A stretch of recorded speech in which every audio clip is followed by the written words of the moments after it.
Welcome to Reflections, a program where we discuss values and virtues for the transformation of the individual and the society in general.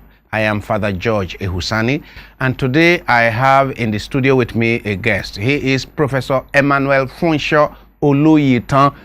Prof, you're welcome to the studio. Thank you so much. Thank you. It's a pleasure to be here. Yeah, Professor Oluyitan is a communicator, a media person, one of the pioneers of NTA, Nigerian Television Authority. What was it called by then? It was NTA. It started as NTA. As NTA. Yeah. And in which year did you work in NTA? I work in NTA, it's 40 years ago now. 40 years ago. Yes, that NTA was founded, yes. And I was with them, At the beginning. At the beginning, I joined them in 1978. Good. Yeah.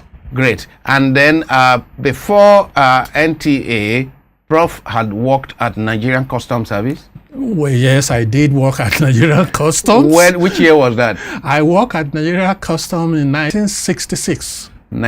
You worked 66. Nigerian Customs Service in 1966. Yes, Then you worked again in... Then I worked at the Nigerian Broadcasting Corporation, NBC. In Ibadan. In Ibadan, which otherwise is also known as Radio Nigeria. We used to have, is it Redivision or something? Which have some boxes in homes. That was the time. Everybody had boxes. Redivision box, yes. In their homes. You have it in the marketplaces. Was it a mono station? It was a mono station. You can only listen to Radio Nigeria Ibadan on it. You pay for the box. You rent the box. That is, we used to hear some noise. Do do do do dun dun do do do do do dun. You are very correct. This is the Nigerian Broadcasting Service. Yes. That's the way it sounded. Yes. Do do do do do dun do do do dun. And I was a Yoruba translator. I started with NBC as a music librarian, then became a Yoruba translator and a sport commentator. Wow. You did all this, Nigeria Customs Service, Nigerian Broadcasting Service, NTA, before you went... No, I did NTA after I came back from the U.S. You went to the U.S. first in 1969? 69, from Nigerian Broadcasting Corporation. And you went to read communication? Yes. Well, I decided I was going to read communication, and I will tell you the story why I went to U.S. It's because of this corruption. And what happened was this, very simple. I studied, after my secondary school, I studied like many people at home to do my GCA level. Yes. Based on that, I was given admission to University of Lagos to read Mass Comm. Okay.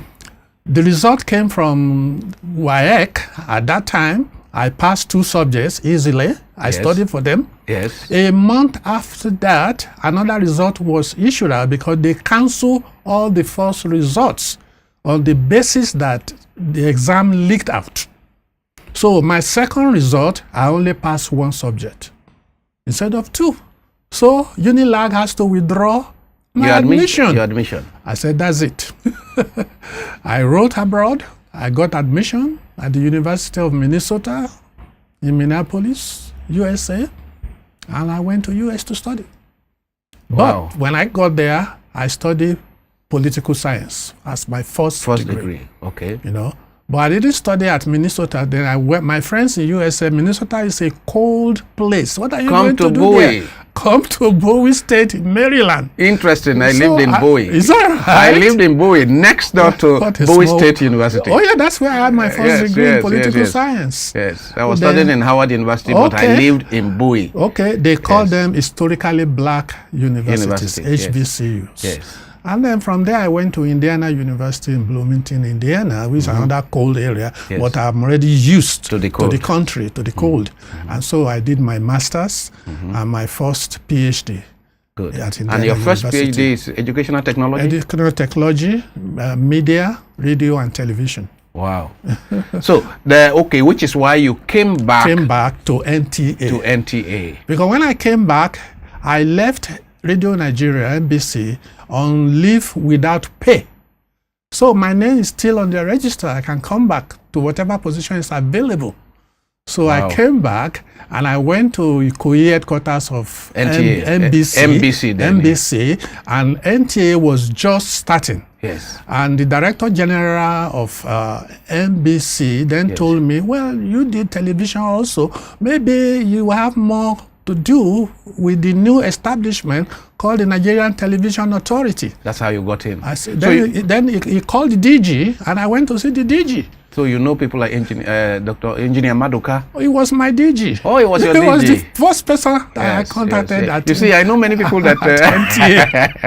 yes, that's good. And as God will do it, they've already advertised position for training officer.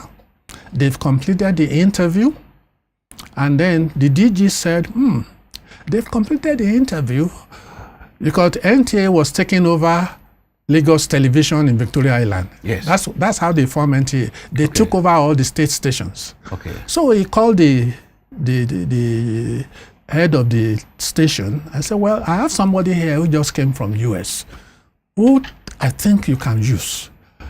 And when you finish the interview, can you still interview him? And they said, okay, let him come and see me.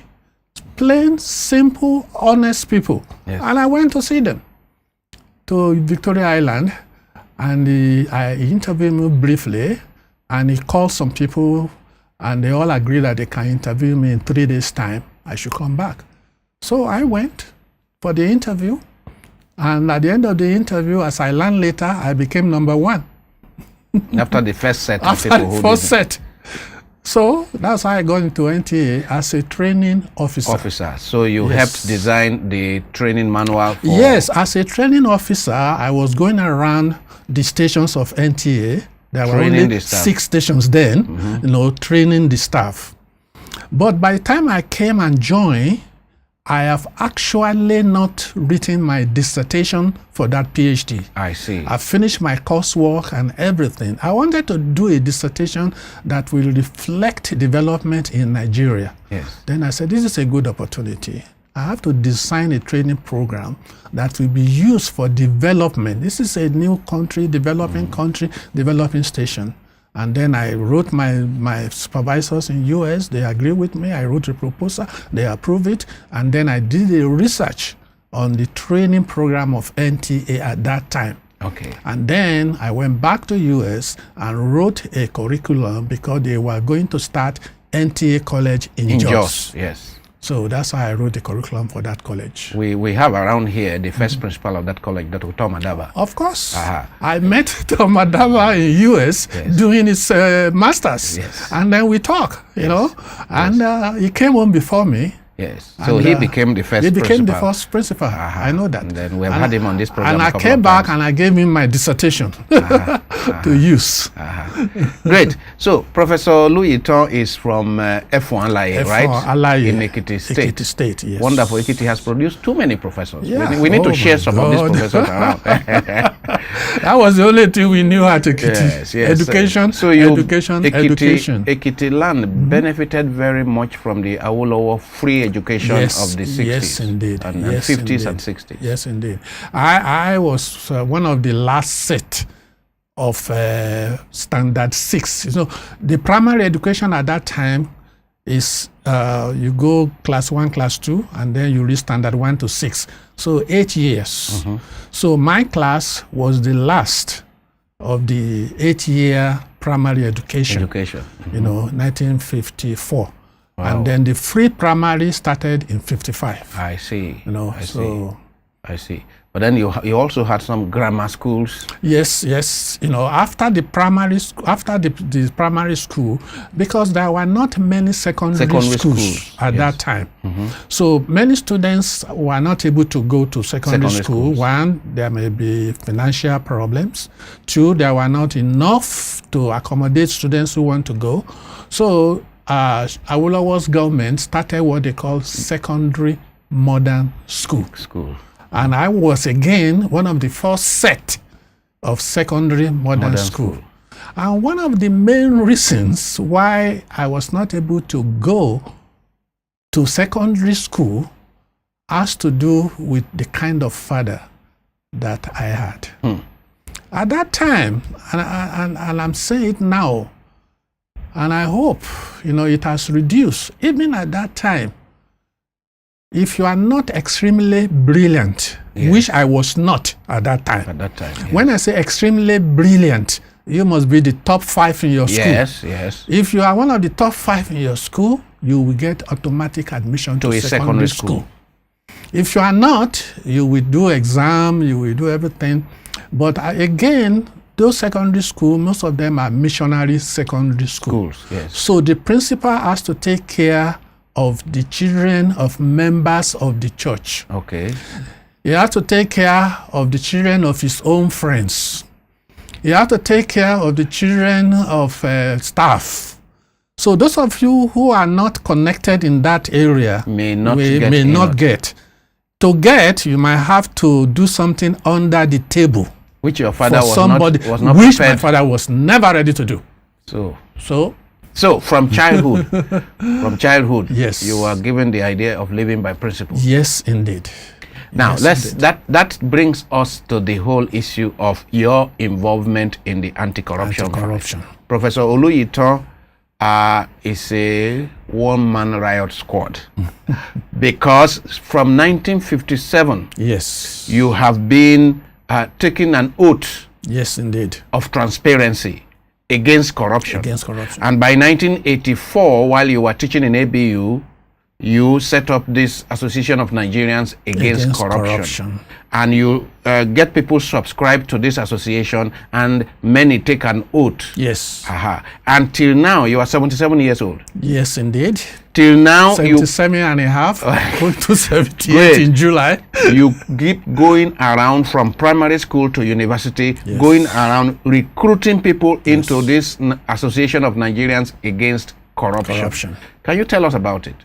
Well, I just told you about my father's, in raising me up and other kids. At the end of every month, he will give me his electricity bill to go and pay. We live in Ibadan. Yes. And I go to the office of what they call ECN at that time, Electricity Corporation of Nigeria, which later became NEPA. Yes. Okay? And getting to the office, everybody will put their bill on the table while waiting for the clerk to resume. And we always put on the table in order that you came in. In the order in which you arrived. You arrived. And he was supposed to treat people exactly as they came. In that order. He knows where to begin and where to end. However, this clerk will come in, he will call some people, they will go and pay. He will not call some. And I am one of those that you will not call until the end. Month after month. Month after month, despite the fact that I got there early before many other people that and this was 1957. This was 1957. 1957, actually. Wow. So what happened one day, another man came from my area, from my neighborhood, and within 5 minutes, he paid, he left. He arrived late. And then you were still there, and he had been treated. Yes. So I ran after him. I said, bros. He looked at me, said, he knows me in the area. He said, Funsho, why is it? You just came and you went to the table. And you succeeded in paying. Paid. And I've been sitting down here for so. Oh, the man said, did you put 1 shilling under your bill? We used to spend pounds, shillings, pence. Did you put 1 shilling under your bill? Under your bill. I said, no. It's okay, look at the man. He's going to raise up the bill. If there is 1 shilling under the bill, it will fall onto his lap. He will push it, it will fall on his lap. He will call you, you pay, he give you receipt, you go. If there is no 1 shilling under your bill, he will push it aside. You are the group that will wait calling last. That will wait till whenever. Till whenever. Say, oh my God, what can I do? As I was thinking in my mind, what can I do? If I tell my dad will go and report him to the CID. I said, no, I'm not going to report him. So one day in the secondary modern school, I was in modern 3. We were talking about, we are doing RK, religious knowledge. And we got to a passage in which we read about corruption in the Bible. And I raised up my hand and I told the teacher the story of this electricity man. Yes. And what can I do about him? And he said, let me give you an advice. There is an organization in Lagos called Nigerian League of Bribes Corner. Bribes Corner. Bribes Corner. Yeah, that's their name. He said, whenever you're in Lagos, their office is located in Yaba by Sabo bus stop. You will see their signboard. You can't miss it. And luckily for me, I always spend my vacation in Lagos. Nigerian League of Bribes Corner. Yes. So you traced them and went there? Oh, easily. When I went to Lagos on vacation, I traced them and I went there. And I told them I want to be a member. And they said, okay, this is what we do. We encourage people using a God-centered approach. If you are a Christian, you have to take an oath on the Bible. If you are a Muslim, you have to take an oath on the Quran. That from today, for the rest of your life, you will not give bribe, you will not take bribe, and you will not participate in any corrupt practices. Are you ready to take the oath? I said, yes, I am ready. You see, my upbringing helped me. And even before then, I've taken corresponded courses with Igbaja Theological Seminary and with the Voice of Prophecy on St. Matthew, St. Mark, St. Luke, and what the Bible says. So you are well prepared. Well prepared for this. So I just believe this was God sent to me. So you had no hesitation whatsoever in taking the oath? Not at all. And I took that oath, raised my hand, put my hand on the Bible, and took an oath that from today, for the rest of my life, I will not give bribe, I will not take bribe, and I will not participate in any corrupt practice. So this was 1957. 1957, exactly. And between then and now, you have never taken a bribe, you have never given a bribe, you have never participated in any act of... By the grace of God, I kept my oath. So there is power in oath taking. Oh yes, oh yes. One question they asked me, they said, who refer you to this place? I said it was my class teacher. And they said, oh, okay. They opened their register to see whether the class teacher is their member. I said, what is his name? I said, Mr. Olusegun Obasanjo. Okay, it's not a member. Okay, tell him that we say thank you. You know whom I'm referring to? The one who became president of Nigeria. He was my teacher in 1957. Well, I don't know. Many people may not be sure.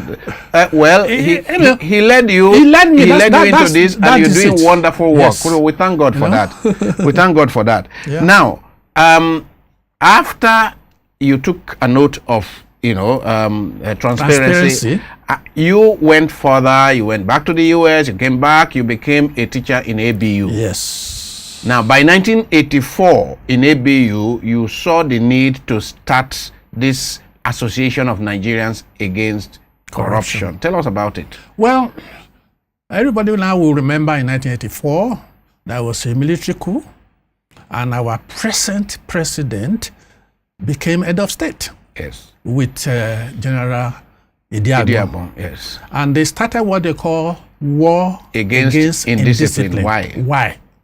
So every student, we were all aware of it. We were all talking about it.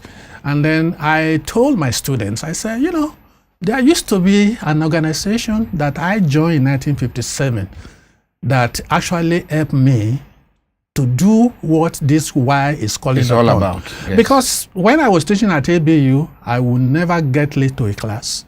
I will never miss a class. And none of my students do come late. Because I introduce system. You won't tolerate any corrupt practices around you. In the class. So they knew me as being very strict on that. And they said, oh, sir, can we start the association if the old one is not in existence again? Can we start a new one? So that's a good idea. And that's how we started. So with some of your students in ABU? With my student in ABU. Association of Nigerians Against Corruption. And I talked to some faculty members. Some of them like it. And they joined, and we organized. We got to the vice chancellor, he approved it, and we started. And you have been running it till today? Till today. Now, how did you continue to run it? Because you went back to the US. Yes, indeed. Thank God that I have other Nigerians who are looking forward to something like this.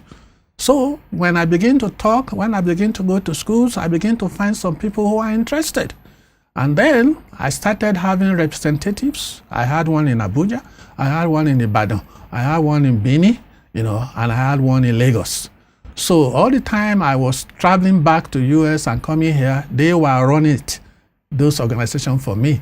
But I make sure I come home at least every 2 years. You came home every 2 years At when least you were in the US, in the US. and have some activity. I saw in the pictures that you showed at our workshop, activities in Abuja, activities in Jos, activities in Lagos, Ibadan, and in the US. And in the US, yes. And you brought even Nigerians together, Nigerians against corruption in the US. In the US, yes.